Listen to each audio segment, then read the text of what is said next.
Da, da, da, da, da. There we go. Yay. I like that we're matching. I'm kind of here for I'm glad you said something. I wasn't trying to make it weird, but go gadget denim. Yes, this is my go-to outfit, so I'm glad that someone else likes it too. Oh, we're here for the vibes, especially with the matching gray background. I mean, the synergy is on point. I'm here for it. Awesome. Is it cool if I jump right in? It certainly is. Go for it. All right, perfect. So first off, how did you get into voice acting? I got into voice acting. Gosh, that's a really great question. I used to pretend that my action figures could talk like most kids did. And I was obsessed with, speaking of Inspector Gadget, I was obsessed with Penny from Inspector Gadget. I might have dated myself with that reference, but I used to watch it so much, I would say her lines with her in the TV. And then when I grew up and I saw that the voice actress was a real person and not just a cartoon, I was like, oh my gosh, I can do this when I grow up. This is a real job. And as I grew up, I kind of let that fantasy die and grew up and got a real job. But what reignited that flame for me was when I did a play. I did Shakespeare a few years ago, and I was like, hey, I remember this acting thing. Let me try voice acting again. And so I took classes at Calmanson in Burbank, and one thing led to another, and I was discovered by an agent, and that's kind of how I ended up here. That's awesome. Um, so I read in your bio that you had a career as a TSA agent and then completely made a career shift. Can you explain what went into your decision to make that shift? Certainly. My mortality went into that decision. In 2013, there was an individual who came to my checkpoint. I was scheduled to work later that day. I was going to come in for overtime, but I was too exhausted and I waited until later. And as I'm coming into work, I'm finding out on the news and from people calling me that that individual opened fire at the checkpoint and one of my coworkers was unalived. And the fact that I could have been there when it happened woke me up. And I realized that I'm just surviving. I want to do more living while I'm alive. And so I slowly started to divest myself from my TSA career, saved up my money, took as many acting classes as I could afford, bought some equipment, and then quit in 2018. 2016, sorry. 2018 was when I booked my first gig.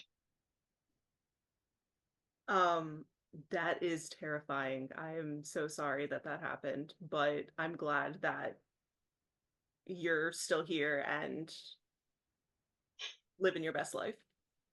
I thank you for that, and I'm glad to. Um, so 2018 was when you first booked your first, there we go. Uh, Mhm. was that your first voiceover? No, that was my first on-camera commercial, and I played a TSA agent in that commercial. Oh, No, but my first voice acting gig was with a small series called Lackadaisy, which is turning into a series. And the entire short is on YouTube right now. And then I booked Transformers Earthspark in the middle of the pandemic in 2020. I oh. recorded the entire first season from my closet. Um, so I was kind of introduced to you as a voiceover actor, voice actor. What do you prefer? Both of them are fine. I know exactly what you mean. Okay, perfect. Is that kind of where you found your home, or are you still pursuing on-camera work as well? Voice acting is my first love. On camera acting came as a result of taking several classes and recommendations and just trying my hand at it to see if it fit. I'm open to all forms of performing, but voice acting is kind of my home. You're right. Yeah. That's awesome. And I am so glad that you mentioned Transformers a little bit ago because that's kind of the whole reason we're talking together. First off, Transformers is absolutely huge. Were you a fan going into this project? I most certainly was and am, still am to this day. I grew up with the series. I cried when Optimus died in the movie. It was one of the toys that I would voice act with when I was a little girl. I was obsessed with Jazz and RC and still Megatron, even though he scared me a little bit. Frank Welker is a beast with that voice. Um, but yeah, that kind of sums it up, I think. Um, so as a fan, what was it like joining this franchise and then working with like these voice actors, but also having like a fan base of your own? It was overwhelming because when I auditioned for it originally, I did not know that it was for a Transformers IP. It was disguised as something else. And so, in the middle of the pandemic, when I got this script and I found out that I booked, I was just happy to work because I was like, man, this industry's finished just as I'm getting started. Oh, wait, no, we pivoted. Now we can record from home and we can keep this train going. And then when my agent told me, oh, by the way, it's Transformers, I broke down and cried because I couldn't believe it. That a series I grew up idolizing as a child is now right in front of me and I get to partake in this legacy of incredible characters. This started way back before I was born. And as far as having a fan base of my own, I mean, I am deeply and profoundly grateful and humbled. That was a part of my job I did not expect. Again, just happy to work. But the fans of the franchise have been so kind and so welcoming and so supportive of me and the series. And I talk to them, they send me their fan art. When I go out to conventions, they give me like little presents and stuff. It's so kind and so sweet of them to do so. And it's fun. I feel like I got adopted by this family of Transformer fans, and they've been awesome. That is awesome. I'm glad you used the word adopted because it is kind of like a family, for sure. Um, so you mentioned that you booked this in 2020, and you recorded the entire first season in your closet. Are you still recording in your closet, or did you get an upgrade? I still record in my closet because I paid for it. But as of recent, after everything was lifted, I was invited to record at the Nickelodeon Studios in Burbank, and it was everything I thought it would be. My very first day recording, I ran into Roger Bumpus, who's the voice of Squidward on SpongeBob. I mean, if that's not a sign that welcome home, I mean, I don't know what is, but that was surreal to be at the very network where all of my heroes and sheroes and theyrose um, recorded, and here I am, just a part of that legacy. It Nickelodeon and Transformers. It's my entire childhood rolled up into one. I love that. I don't know if I would know how to act. I would just, it'd be this out of body experience kind of thing. Child, I was fighting for my life when I saw Roger Bumpus because I'm like, I got two ways to react. I could either be a fan or a colleague. And thank God I picked colleague because I wasn't trying to scare the voice of Squidward on my first day. And he was really cool, though. He was really kind enough to take a picture with me. And it's one of my most treasured memories being in the studio. That's awesome. That's awesome. Um, so you voiced Dot obviously in this series. How did you come up with her voice or like what inspired how you voice her? Dot comes from several personal inspirations and people in my family. In short, I am the granddaughter of veterans, and Dot is also a veteran. And being raised with veteran relatives, you learn very quickly that there's a huge sacrifice that comes with being in the service. Most of that sacrifice is time, just being apart from your relatives for an extended period of time, and then they're growing up and having memories, and then you come back home and it's like, wow, everything is different. How do I make this work? So I sort of took that approach in coming up with the backstory, which in turn shaped the voice. She's a combination of my grandparents, my grandmothers, and my grandfathers. She's soothing when she needs to be. She'll kiss the boo boo on your knee, and then she's the one that's telling you, all right, let's get up. Let's, we don't settle. We got this. You know, she's encouraging, but she also has that mama bear side that you really don't want to mess with her when it comes to her kids. She will end you. And she also made friends with the baddest dude in the galaxy. So that says a lot for who she is as a person. And Megatron became her friend. That is true. That is impressive. And I'm impressed with her too. um, when you're working on, like, for season two, since the circumstances have changed, did you get to work alongside the other voice actors, or were you by yourself?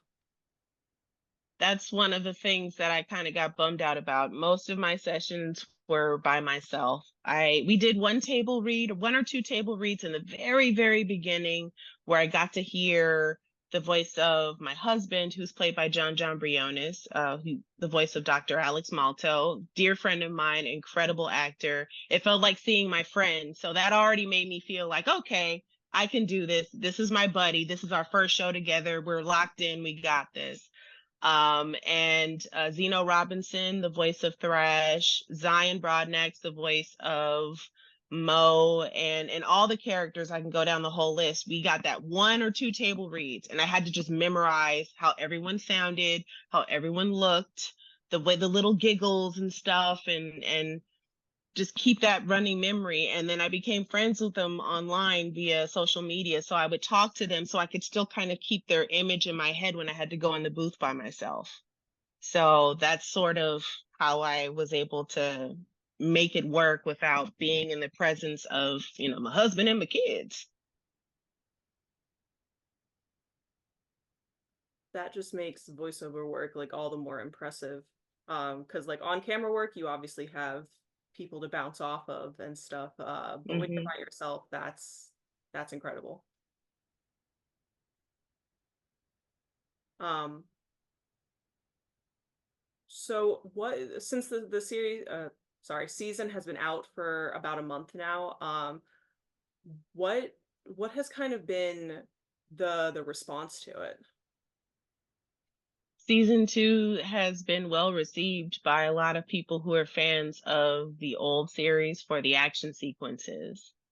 Um, there's a lot more fighting and gathering, and the kids are older and they're taking on more responsibility, and Dot has to come to terms with that, like, okay, my babies are growing up, and the very thing I tried to protect them from, here they are just in the thick of it. I have to make this work. And we get to see the kids discover their own identities and their independence, as well as the Terrans themselves coming to terms with their Cybertronian lineage, and the fact that they're born on Earth is home for them. And it's a lot more complex than people, I guess, may assume, because it is a children's show. But when you get down to the nitty gritty, there's a lot of really yummy layers that you can dissect if you are so inclined. So the response has overall been like, wow, the action sequences are great. And Robbie's growing up. Like, they're starting to become more invested in the kids now, and that's fun to see. Oh, for sure it is. For sure. Um, Kind of going off of that, what is one thing that you are most excited for people to see with this season? Oh gosh, there's so many things. I mean, first of all, we have some incredible cameos. We have Weird Al playing the voice of Cosmos. We have Flea as the voice of Aftermath, one of the Chaos Terrans. And yes, there's Chaos Terrans. There's a whole new, like, they're getting their own Decepticons, if you will.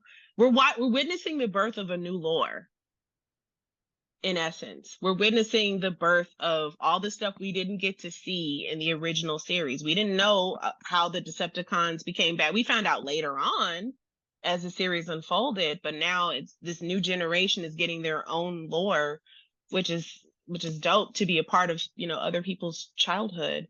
Um, and other things I think I'm really excited for them to see is how the Terrans grow, and Robbie and Mo have cyber suits now, so there's other configurations. You know, they turn into a hover bike, a freaking hover bike. That's dope. I'm looking forward to see how people respond to the other transformations that happen, because I am too. I haven't seen them yet. Won't be disappointed. That's for sure. um, this is kind of the birth of a new lore, have you heard anything about a season 3? I won't say anything as of yet, except to say that no matter where the series goes, I am proud of the work that we all got to do collectively and individually. And I look forward to more adventures that may come from the Terran lineage. So that's that on that. Well, I for sure hope that there's going to be many more seasons to come, but I am Thank you. press you too much on that. Thank you. um, Before I let you go, do you have any other projects coming up that you can plug? Lackadaisy Cats again. That one's turning into a series. We have 5 episodes that are in production right now. We wrapped recording for that in May, and that is based on a comic series as well. So I think I found my lane, as it were. And I play the voice of Seraphine Savoy, a really awesome gun-toting anti-Dot of a character. She's kind of like the inverse of Dot. You know, she's, you know, a bad mamma jamma with a heart of gold, and just a bad mamma jamma everyone's afraid of. So I'm excited to play that type of character, even though I love the wholesome and the sweet, you know, side of Dot, and you know, the fact that she can kick butt and stand on top of Megatron's shoulder like some psychotic parrot with a laser rifle. I mean, yeah, that image lives rent free in my head. It's kind of dope, I love it. and by kind of I mean a lot. That's one of those things that I'm not going to be able to see it any other way now. Thank you, thank you. One person at a time, all a part of my plan. Um, it's been awesome to get to talk to you about this. Is there anything else you want to add about Transformers Earthspark? Oh, anything else I want to add? Yes, to those who've seen it and love it, thank you. To those who gave it a chance and were like, you know what, this wasn't for me, but I leave it alone respectfully, thank you. And for those who have yet to discover it, give it a chance, because it's more than meets the eye. For sure. I second that. Thank you. Awesome. Thank you, thank you, thank you. Yeah, thank you for again for the chance to get to talk to you about this. And I hope to get to talk to you again for season 3.